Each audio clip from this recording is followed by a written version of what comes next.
Okay, you good?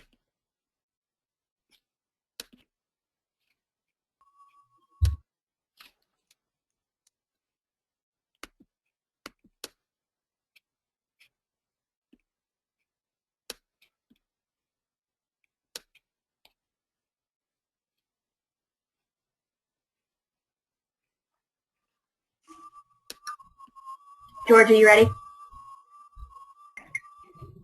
Yeah. All right, you ready to start? Yeah. Jose, you ready to click start whenever? Okay. All right, Jen, we're on.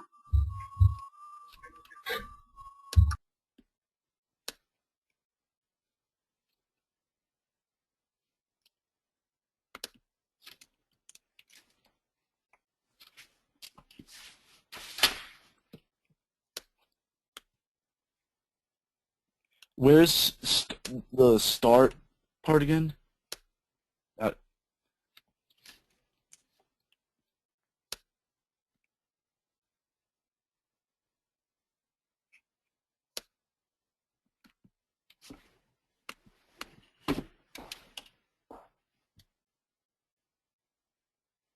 The broadcast is now starting. All attendees are in listen-only mode.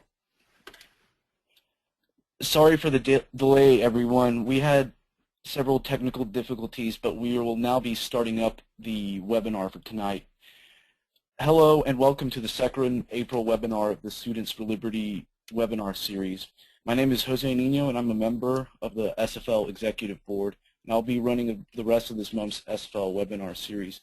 Tonight we are honored to have George McHugh of the Seasteading Institute deliver a talk on the practical implications of seasteading. But before we begin, I'd like to take a moment to introduce Students for Liberty and several of our programs. Students for Liberty is a 501c3 nonprofit organization run by students and for students dedicated to spreading the ideas of liberty.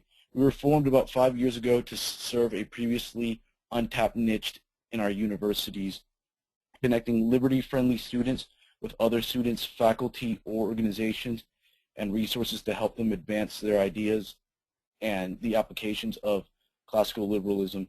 Some of these resources include free books for student groups, handbooks on running a student org, tabling kits, leadership training, and regional conferences. The most recent resources that students, leaders in our network can now take advantage of are drug policy resource kits that consist of materials from Students for Sensible Drug Policy, Marijuana Policy Project, and SFL itself. These materials include Know Your Rights and Education, Not Incarceration handouts, marijuana legalization, brochures, and No Victim, No Crime tabling banners. The first 50 kits received will be fulfilled at no cost to student groups. After the first 50 kit requests are received, students will need to cover $10 of the shipping costs for the resource fulfillment. All of this can be ordered on our website, studentsforliberty.org. Lastly, if you want to be part of the premier program for campus organizing for liberty on your college campus, please check out our campus coordinator program. This program looks for strong student leaders who are willing to take on certain responsibilities such as organizing regional conferences, creating leadership forums, distributing SFL resources on campus, and assisting local leaders with their groups. If you think that you have what it takes to be a part of this program, please check out the campus coordinator application page on our website. All applications close on May 3rd, so please fill out your applications in a timely manner. Now I'm pleased to introduce our speaker for this evening. George McHugh has been a volunteer ambassador of the Seasteading Institute since February 2012, representing the organization at various networking events and conferences. He will be receiving a bachelor's in business administration and supply chain management at the University of Texas at Austin's McHugh School of Business. George founded the Mises Circle on his campus, a group to fill the function of a counter-economics department until a course or seminar on Austrian economics is offered at his university. He is also the campus coordinator with Students for Liberty. During the 2009-2010 year, George was also a Rotary Youth Exchange Student Ambassador in Belgium. Just a quick note before we get the webinar going. There will be about 15 minutes of Q&A at the end of the webinar, so feel free to type in any questions into the question box. For those interested, this webinar will also be recorded and archived on our website in the next few weeks. We will be sending you more detailed info about internships and other opportunities in the Liberty Movement with our follow-up email. And without further ado, I present to you George McHugh. Oh, thank you, Jose. And that rhymed, too. Thank you. Once again, hello, everyone. My name is George McHugh, and I'm a volunteer ambassador of the SEASTEADING Institute. I want this presentation to be pretty interactive, so if you have any questions, please, pose them for me. I'm trying to make this kind of make like a claim that seasteading is more practical than politics. So if you, for whatever reason, dispute one of my claims, please feel free to go ahead. Let's see. I'm going to begin this presentation. Here's a quick roadmap of what I'm planning to do. So, I'm trying to be a little bit punny. So we have a diving board, and then slowly we're going to go, the topics are going to start on the coast or the shoreline and move farther and farther out into the ocean.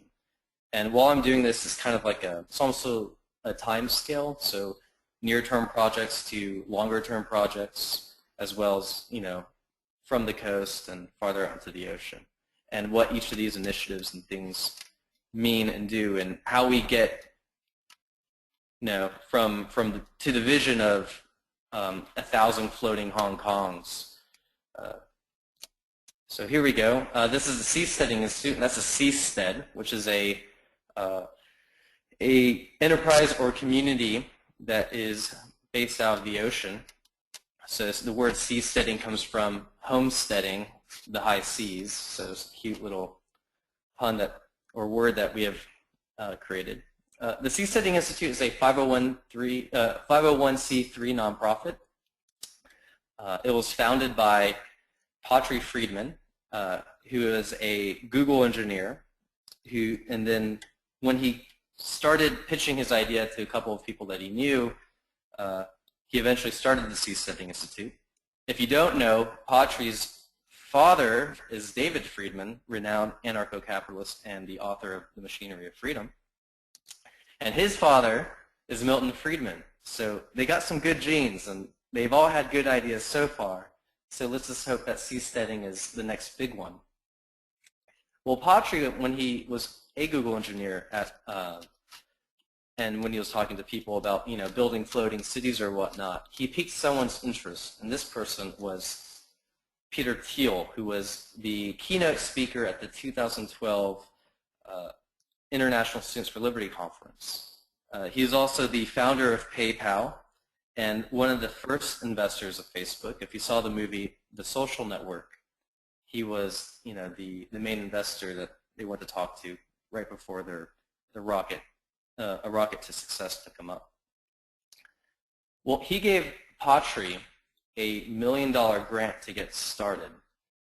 And basically the function of the Seasteading Institute is mainly research. So, a whole bunch of white papers are being output, mostly to evaluate engineering problems and solutions, business plans, the laws that are governing the seas, sustainability and strategy, which we'll basically be talking about the rest of the presentation. There's also a lot of community outreach and branding. So we have ambassadors like myself who go around and try to create a larger community, as well as to have self-starting initiatives. So this is for example, me giving this presentation is an initiative of my own. I'm going to be talking about some of the other initiatives people have that are pretty exciting. Also, is to kind of bridge investors and entrepreneurs, so people who actually have the resources and capital to create a floating platform or have a boat leased out to have a profitable enterprise or community. The Seasteading Institute is meant to bring those people together, people who are willing to have the initiative to do these things that no one's ever done before, and people who are willing to be inspired and give to them. Also, policy. So probably the #1 biggest challenge is the legal environment for seasteading, and I don't think that's a secret. But I do think, and I will continue to say that this, even though this is the biggest challenge seasteading has to face, when you evaluate the pros and cons, it still seems to be a more efficient avenue, or less, with less opposing interests than, say, any other type of political venture. So when most people are introduced to seasteading in the seasteading community, it's really important to understand that government is a technology. So for anyone who's new to this, take the Constitution, for example. It is a 300-year-old document that basically gives us the rules of how we live our life. It's like a program. I mean, it's no accident people use the word government program. Well, would you, if you had a technology that's 300 years old, would you feel comfortable just using it all the time? Like, would you prefer having a horse and buggy, or would you prefer striving towards a Jetsons world, as Jeffrey Tucker might say? Well, so why hasn't that? Why are we still using a 300-year-old document? Well, it's important that when we take this framework as government as a technology, I like to give the analogy to programming.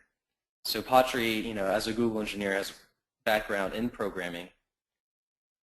So in the programming world, there's 3 different subsets or strata to programming. So there are rules. In policy speak, in political speak, it's, these are your statutes, your laws, your policies. And in program speak, that's like your classes or your objects. And then there's like meta rules. So we have all these laws and statutes, but there are articles and amendments to those articles which determine which statutes and policies can be enacted, how they're enacted, and et cetera, et cetera. And then on top of that, there's another fundamental layer, which are, competition between actual programs, constitutions, languages. And this part and this strata, probably the most fundamental of them all, hasn't changed whatsoever. There hasn't been a new program. There hasn't been a new language. There hasn't been a new constitution. I mean, out of the, I think it's like 192 countries out there, like only 170 of them, like de facto, base their constitutions off the United States Constitution. So all means of, working in politics kind of follows the same platform. So what can we do to change these rules, to improve this technology? Well, there's really only 2 options. So we have entry and exit and voice and contract. So these are concepts from Professor Olstrom. He did a lot of work in public choice theory. And he was explaining that, the concept of voice and exit is, we have a constitution. We can, try to change it by voicing objections, voting, or what have you. Or we can move with our feet. And this concept doesn't just apply to governments or whatnot. It was originally based off of like, well, if I don't like the movie theater I went to, I can either tell them, I can write a nice letter telling them that they should, show these movies instead of those movies, and they could ignore me, but I could threaten that I can just take my business elsewhere. Well, in government, you can't really do that. It's an extremely cartelized industry. The barriers to entry are very high. It's very hard to get a new country started. I think there was East Timor and off somewhere in the Asian Pacific that some guy tried to have his own country and what have you. Some political warmonger conquered them shortly after within like a period of 2 weeks. The government industry is also really hostile to new advances in technology. Say someone tries to, any type of takeover is a hostile takeover. You either have to win a revolution, an election, or a war. So, it's really hard to change something if it requires you to at least have 50% consent or, mass killing and fear and extortion. And that leads us to the next point, that there's been historically really poor customer service. Once again, we can elicit, the fundamental insights of public choice theory. But, there's high switching costs for me to switch my citizenship to another country. I think in the United States, if you own over $100,000, and then if you have over $100,000 income, you have to still pay your income taxes 10 years out in the future, and even then, you still can't wag them off. There's high decision costs. If I want to change the rules, I have to lobby, win elections. And then there's high everything costs, because just think about the taxes involved in living on the land, even comfortably in a relatively free country. It's still pretty costly because you have to own your house, you're landed. It's not easy to move in general from one place to another. Just ignore the federal government part. Think about even municipal governments. If I wanted to move from Boston to Chicago or whatnot, and talking about Boston, hearts out to anyone out there, who has anyone or loved ones there. So here we go. So this is the government industry right here on the map. Everything's visible. All the land has been claimed. So there's something peculiar about this image, though, and it's that there's a lot of places that haven't been claimed yet. And everything in blue is something that actually isn't owned by the cartelized industry of government. There's a lot of rules regulating it, so don't get me wrong, but this is unclaimed. It's common heritage. It belongs to all of us, quote unquote. But while we're looking at the water, there's some really interesting things that water in general as a medium of living, as a living space, has to offer. There's a low cost of space because there's no one actually on it. There's no high demand for living space on the water. So when I mean low, it's just really, really low. There's also a low transport cost. So right now, most of the shipping channels and most of the way that we transport goods from one end of the world to another is done on the ocean. It's done on water. And when you look at these boats and whatnot, you begin to realize there is a lot of goods and a lot of opportunity to understand, well, if I can move millions of dollars of goods from one side of the world to another, just imagine if it was a city or a skyscraper. If I can move a skyscraper from one end to another, 30 cents per mile, you start beginning to think. When I mean 30 cents per mile, it's square footage based. So. And there's a low relative switching cost. If I don't like the weather at a certain latitude, I can move to another latitude. I could move with the seasons even if I decided to. But there's also a lot of challenges that come with the ocean. There's a lot of isolation, sea motion, so motion sickness, once again, legal uncertainty. And it requires a lot of capital investment. So besides the legal challenges, finding platforms or viable living solutions for the water requires a lot of investment and time.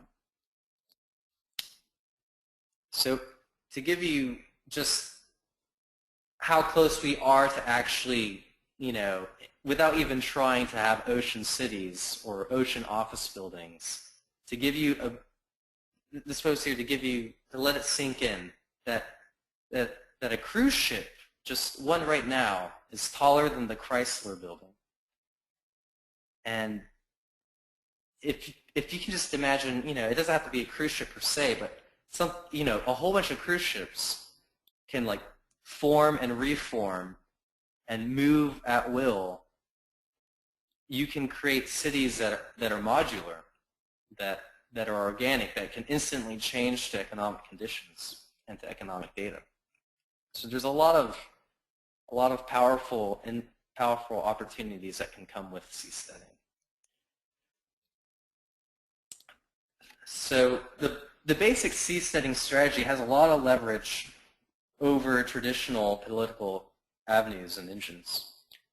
There's little to no opposing interest politically. So if I were to build a seastead, for example, and find the investors, manage to do it, and eventually get my seastead out in the ocean wherever I want, there's not going to be like an anti-seasteading coalition, like say like the gun issue or abortion or marijuana, right? And there's also no elections, so you don't have to like win those fights. Maybe there'd be lobbying efforts in general, say from the investors themselves. So instead of fighting special interests, you literally become the only special interest in the political sphere. And there's no friction, there's no resistance. So there's over $300 billion that go into lobbying every year. I think it's 300 billion. I might be, 300 billion, 3 billion, something like that. Well, and that's only direct lobbying. So who knows what the indirect lobbying is? If you were just to avoid that, iceberg, you would save a lot of money in achieving your goals almost directly. So this is when I begin to, throw the rock out into the distance and keep throwing it farther and farther. So this is the legal environment of the shoreline right now.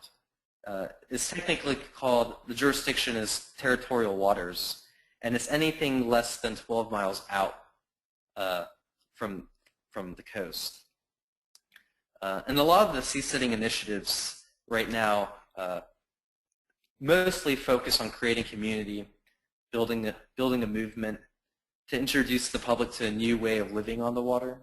So there's a lot of people who have experienced sailing or cruising, but like seasteading, like living on a seastead, is going to be a way different experience than, say, on a cruise ship in the future, right? So maybe the first couple of seasteads will be using leased out cruise ships or whatnot, but in principle, in the future, we imagine seasteading being, floating cities where people have modular societies where boats can like dock with each other.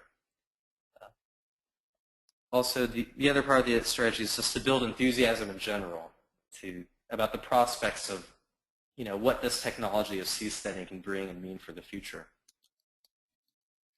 So here we go. The Seasteading Institute had a conference last year, and they will be having another conference, not this year, but the next year.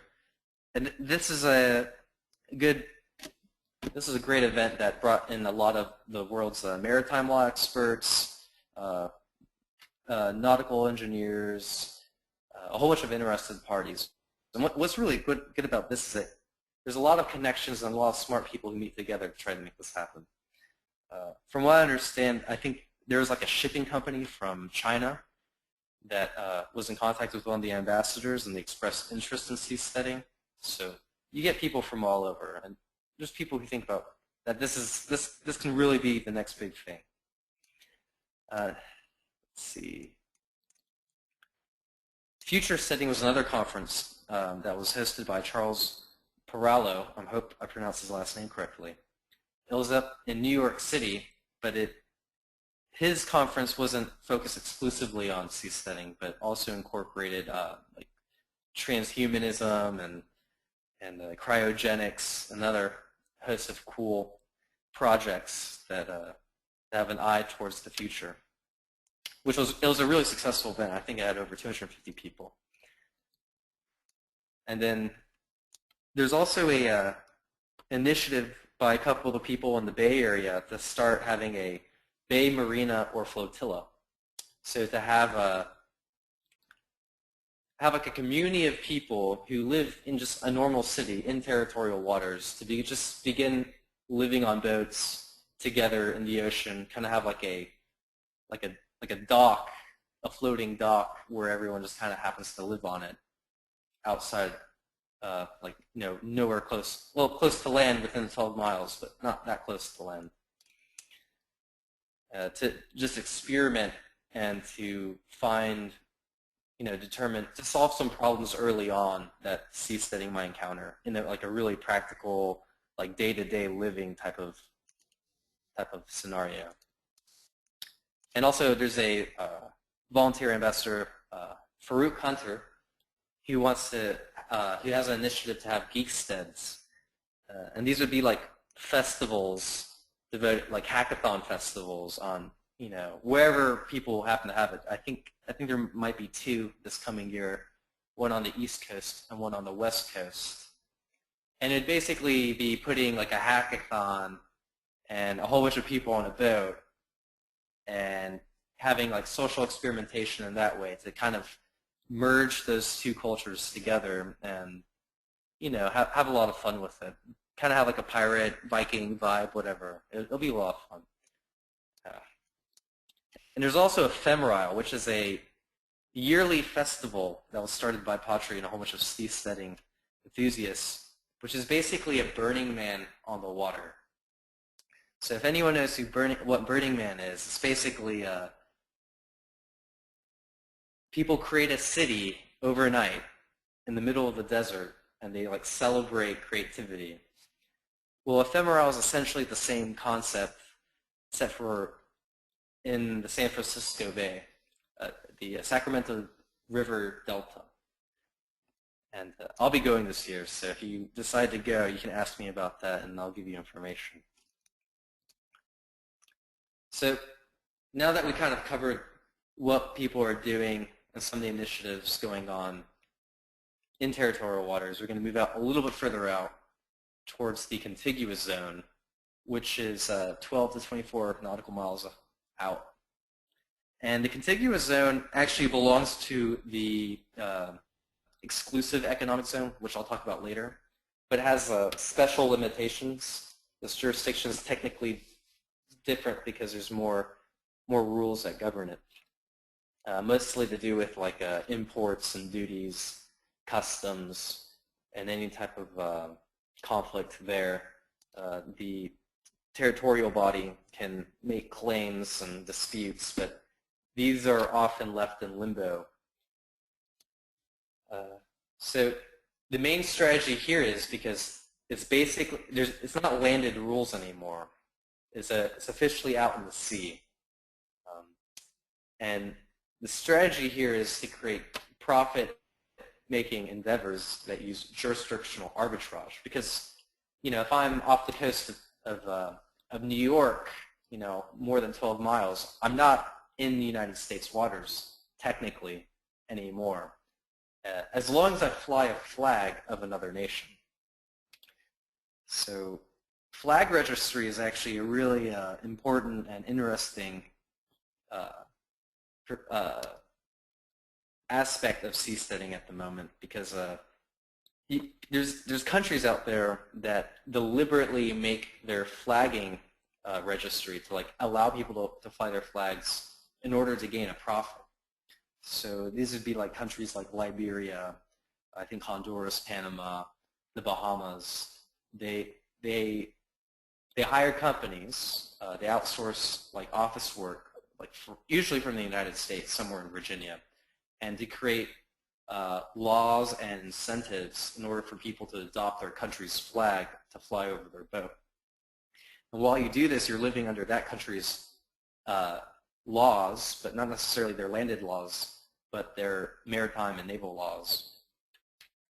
And by using this really specific segment, this slice of the freedom on the seas given by other sovereign nations, we can conduct jurisdictional arbitrage. So to bring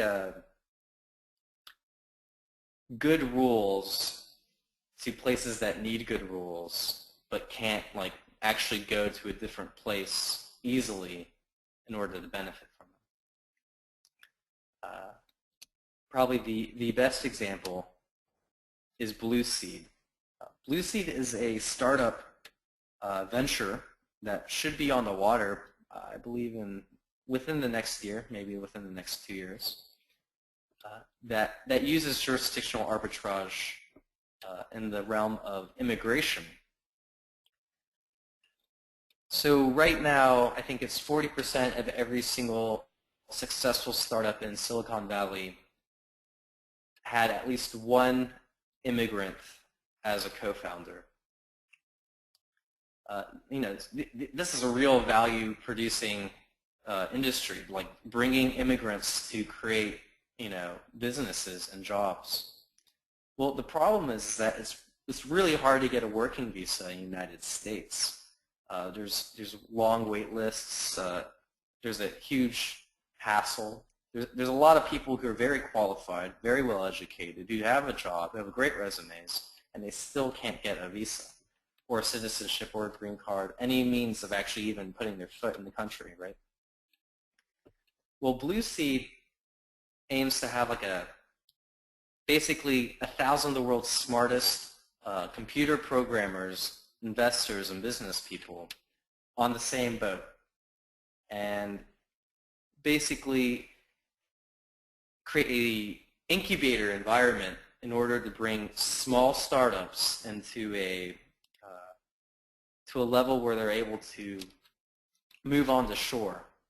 So the reason why this makes sense is because I think if you're able to hire more than 15 American citizens, you're able to get a visa with like a certain down payment after a certain level of investment. At least that's how it is in Texas. I think it's the same way for BLUESEED. And BLUESEED would be, 13 miles off the coast of Silicon Valley, next to the second largest financial hub in the world, next to New York. So, you have a whole bunch of really smart people working on great ideas and opportunities, value-producing things that can benefit the whole entire world. Just, a 30-minute ferry ride away from, the world's wealthiest people. And each of these entrepreneurs on BLUESEED would be able to get a business visa in order to visit the shore. And those are actually relatively easy to get. Like, it takes two or 3 days to have all the paperwork go through. And BLUESEED, has been called the Googleplex of the sea because of the environment it would bring. I think the estimated cost per room is $1,200 to $3,000. So that's about $400 per square foot. About the same amount it costs to live in San Francisco. And you don't need a visa, right? So I call this the food truck strategy, right? So, if I can't have immigrants come in, I'll have like a boat full of them right next to that jurisdiction. Well, the food truck metaphor works really well. So in Austin, where I went to school, still go to school, there's a whole bunch of food trucks. And the reason why food trucks became very popular is because property taxes were too high for restaurants to actually make profit margins in the black. So what ended up happening was they started creating these food trucks that were hyper-specialized, mobile, went directly to the consumers, and were able to have like 5-star chefs crank out specialty dishes, and they were making more money doing that than actually running a 5-star restaurant. And then eventually cities like Houston started having food trucks themselves, and they started competing to make the laws better, the city ordinances easier for food trucks to operate, because they wanted that business and the culture that comes with it. A couple of other potential enterprises using this food truck model, as I deemed it, would be like medical tourism. So it's really, people in Florida who, usually on average a little bit older, could find a friendly jurisdiction, 24 miles, 12 to 24 miles outside the coast of Florida, and have a very cheap operation rather than having to pay for a plane ticket all the way to India. Also dispute resolution, so there's a lot of ways to kind of offshore, outsource your disagreements. So when businesses sign contracts, they usually have an arbitrage clause in them anyway, and usually they specify which court they would settle disputes in. If I had a manufacturer in China, our agreement would be if I ever had a problem with you and I would like to sue you, this is the court that we'll be going to, and both of us are going to agree right now up front. So it could be, oh, we decided to settle in China, or we decide to settle in the United States, or we decide to settle in Singapore. Well, maybe we can decide to settle on a SEASTEAD as well. And also there's a lot of researching opportunities that could be also solicited. So there's a lot of work being done with algae production or marine life, global warming, you name it. So now we can even go farther offshore. And this is called the exclusive economic zone, is the legal jurisdiction. And it goes all the way up to 200 miles, nautical miles.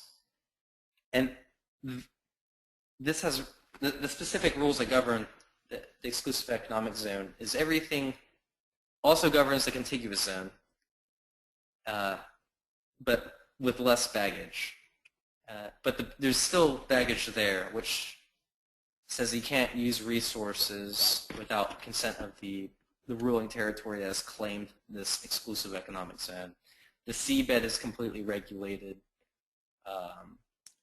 There's also been worries that, like, if we try to have solar farms out on the ocean in this exclusive economic zone, you could technically be sued for harvesting resources from that nation without permission.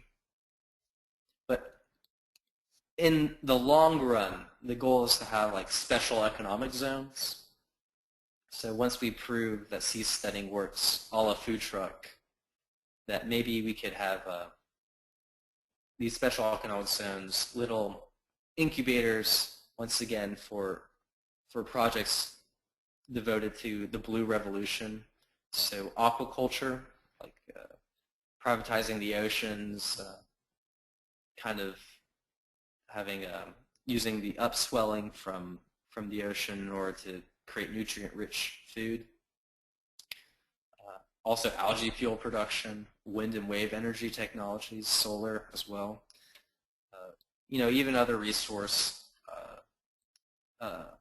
motivators. I mean, this already happens with oil and natural gas as people do offshore drilling, but instead this would force people like oil companies to actually have more liability because their contract would specify certain things. And it would be up to them in order to assume that liability, unlike they had during the BP oil spill, which kind of the taxpayers footed that bill. Also, but we can even go farther out, and this is called the common heritage of mankind. So anything past the exclusive economic zone is technically commonly owned via the authority of the United Nations. It's important to note that the United States doesn't recognize the common heritage of mankind. They do not follow anything that has to do with anything with these ocean rules. But it's still a really wonderful jurisdiction, because when we think about freedom on the high seas, this is what we're actually talking about. This is where like I can marry a goat or anything crazy. But the main strategy here is to, once again, all the other previous strategies kind of summing up, but also like logistical hubs. So if you think about the amount of time and energy it took to circumnavigate from New York all the way to California via a boat, in the 1800s, it would take months until they developed the Panama Canal, which kind of ended up being like an entry-exit point for all commerce. Well, we can also kind of extend that to like a warehousing type of strategy. So right now, FedEx, they have like their own airports, and they have like their own warehouses, and they're able to have a whole bunch of trucks go into these airports, and like different goods A and then good B. One truck only has good A and one truck only has good B, but they're able to mix these goods in an efficient way in these hubs, and then to transport them out. So to kind of give you an example of seasteading would be like, in the middle of the Pacific Ocean, we'll pretend like one of these logistical hubs already exists. And say I have a whole bunch of wool coming from the United Kingdom, a whole bunch of oil coming in from Norway, a whole bunch of gold coming in from South Africa. But, Los Angeles, New York, Mexico City, and Buenos Aires, they all need gold, wool, oil, and I forgot what the last one I said. But they all need these things. But am I going to send 4 different boats out? Or can I send one really big boat out from each of these locations to this hub, then rearrange the goods on these, still the same 4 ships, and then send them out 4 other ways? Or if I were to do it the other way, I'd have to send a total of 4 times 4 times 4 times, so 6, I think it'd be 16, not 4 times 4, it's not, but it'd be 16 ships. I could either send 16 ships or 4 ships. So just think about the cost savings involved in that. You're already reducing, if we're pretending like, there's no added cost of, switching around the goods, and also the cost of having the seastead, you could potentially reduce costs by, 3/4. Also, the strategy out here in the common heritage of mankind includes any type of activity that adds goodwill or assumes custodianship of the oceans. So instead of trying to be like, oh, we're going to privatize the ocean and create our own nations, it'd be more like, well, we're going to occupy the space here in order to make sure it's protected, and we'll have like a value-producing activity as well, and make sure that the oceans are doing well and none of the marine life is being harmed. To kind of give it like a, because the goal is not to, the goal is to protect the oceans, to use them in a meaningful, sustainable way, to make them economical. Right now, it's the tragedy of the commons. There's overfishing, there's pollution, and there's not really much anyone can do. So if we have actually people going out and saying that, like, I might not technically have legal ownership of this property, but like I will assume responsibility for it, otherwise until I might be given ownership. And that's kind of the long-term thinking, and eventually it would lead to the privatization of the commons. So once again, the short-term strategy is to move to the adjacent possible, to be very sensible and practical. Oh, I did not mean to do that.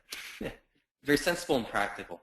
I mean, we're not here to, create a nation off the coast of the United States, and if they get angry with us, we could be like, oh, whatever, and like, no, that's not what we're doing. It's to work within the legal environment that's already here, to use the open registries, to respect the international and ocean maritime law, and to focus on producing value. So when we talked about the challenges involved with living on the ocean, we call that the ocean tax, and it makes sense to have a seastead and to attempt to make that a viable solution, as long as because the taxes of living on land are too high. And there's a lot of like value-producing activities that can be done on the ocean.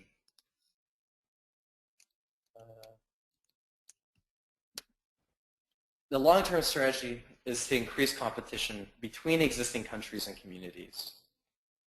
So kind of draw out this example, to use an example to draw out this concept. Back in the day, somewhere in, I think it was Vietnam, there's a whole bunch of water gypsies. They were like the first seasteaders. And what they would do is that they would go from harbor to harbor, and they would live on the ocean, but they would only harbor or be next to, use the harbor where the warlord or whatnot would be friendly with them.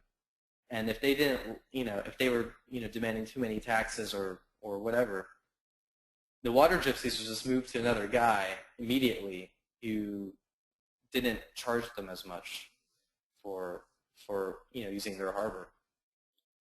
And I think that seasteading's initial goal is to do that, is to not necessarily, create our own rules immediately right now. I mean, there's definitely going to be some of that.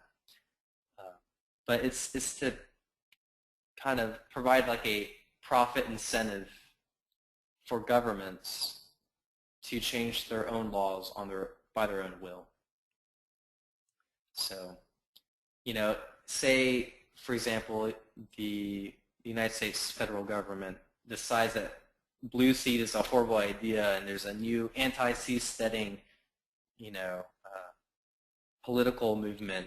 I mean, BLUESEED, with the world's smartest entrepreneurs and the world's wealthiest investors could like move to a more friendly jurisdiction, possibly even within the territorial waters of like a country like China or any other political rival. So you kind of get the picture. Like once it starts happening, it's just gonna force people to compete for talent. And also the long-term vision is to have seastead city-states, kind of mini governments where we're able to experiment and live in ways to determine what really is better for humanity, rather than having an experiment like, oh, we're going to force Russia to be communist and see how that works out. Like, we'll let people decide if that's how they actually want to live and try it out for themselves in the open pioneer. So yeah, I mean, seasteading's is more practical than politics, because right now we have to deal with all these people using a 300-year-old technology, and we have to aggressively get in heated debates, or we can just kind of make it like how the iPhone market is now. I mean, no one asked for a 50% majority to have to invent the iPhone. I mean, Steve Jobs and Apple just decided to create one, and then after that, competition came up. So the goal is to change politics from this vicious game between opposing interests into a competitive marketplace solution. So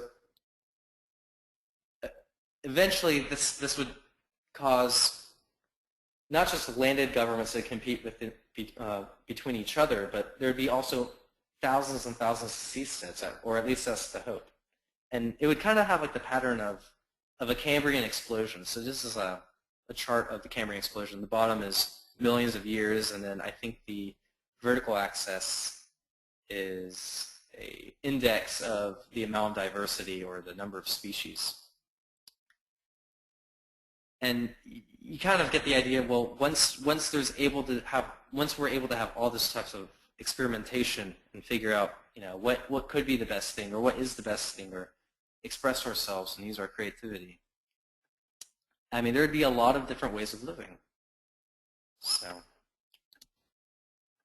and that graph also kind of reminded me of the Industrial Revolution, right? So the moment we are actually enforcing private property, and taking common ownership and turning it into private ownership, feudal estates into actual parcels of land that can be bought and sold on the marketplace. We began to have the Industrial Revolution, where people are able to use these technologies and use what works and create even more wealth. So there's a lot of potential, and in my head it seems almost exponential, the amount of prosperity that we can see.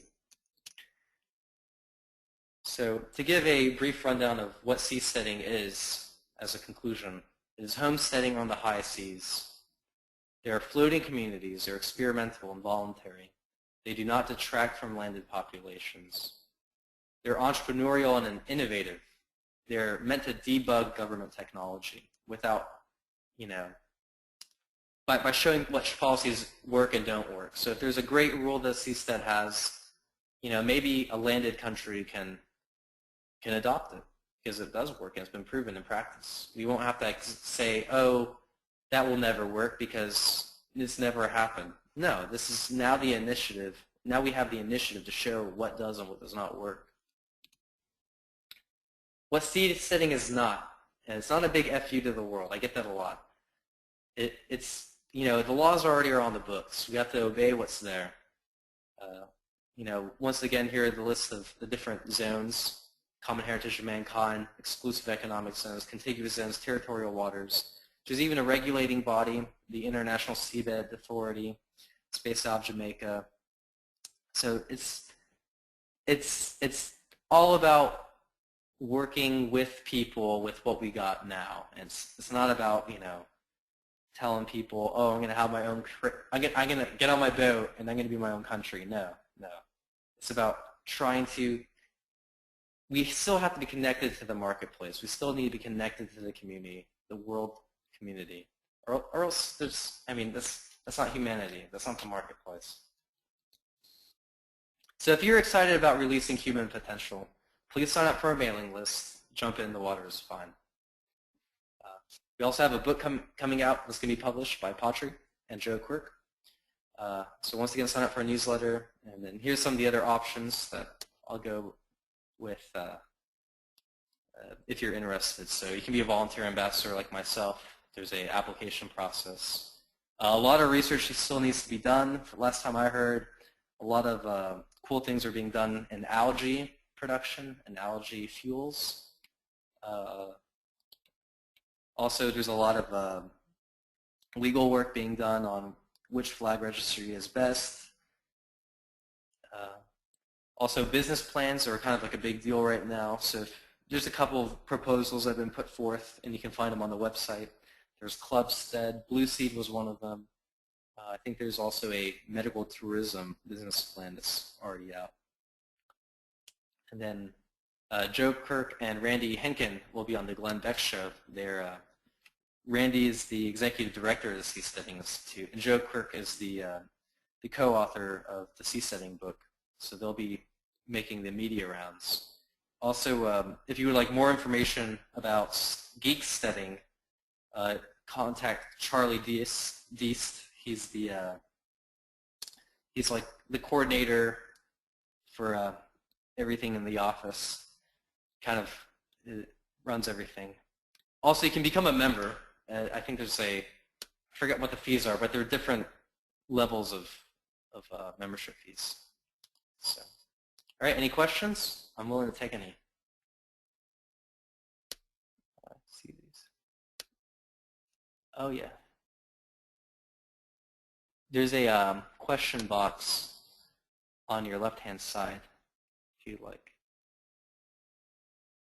Questions? No questions? Well, if there are no questions, please feel free to email George at gmchugh@studentsforliberty.org. We'll be providing that contact info during the follow-up. And I'd just like to thank George for taking time out tonight to talk for our webinar. It's always a pleasure to have people talking about like certain ideas and technology that will help form like new forms of social order. And I'd also like to thank all the participants this evening as well. If you have any more questions or inquiries for George, just like email him at the aforementioned email of gmchugh@studentsforliberty.org. We'll be providing that in our follow-up. And we'd just like to inform you that our next webinar is Tuesday, April 30th at 8 p.m. Eastern Standard Time. And it will feature Max Borders, the editor of the Freeman magazine and director of content for the Foundation for Economic Education. He'll be giving a talk on several chapters of his new book, Super Wealth. He'll be discussing the tendencies of elites to demonize or lionize entrepreneurs. If you want to register for this webinar, please visit our site, studentsforliberty.org. And on a final note, you will be emailed a follow-up email where you will receive detailed information about internships in the movement and other opportunities. You will also receive a survey to evaluate this webinar. Please take a couple of minutes to fill it out. And it generally helps us know on how to improve our programs and make these webinars more interesting for you guys. And with that, we're officially wrapped up. Thank you again for attending this webinar this evening, and have a wonderful night, everyone. All right, thank you. Good night, everyone.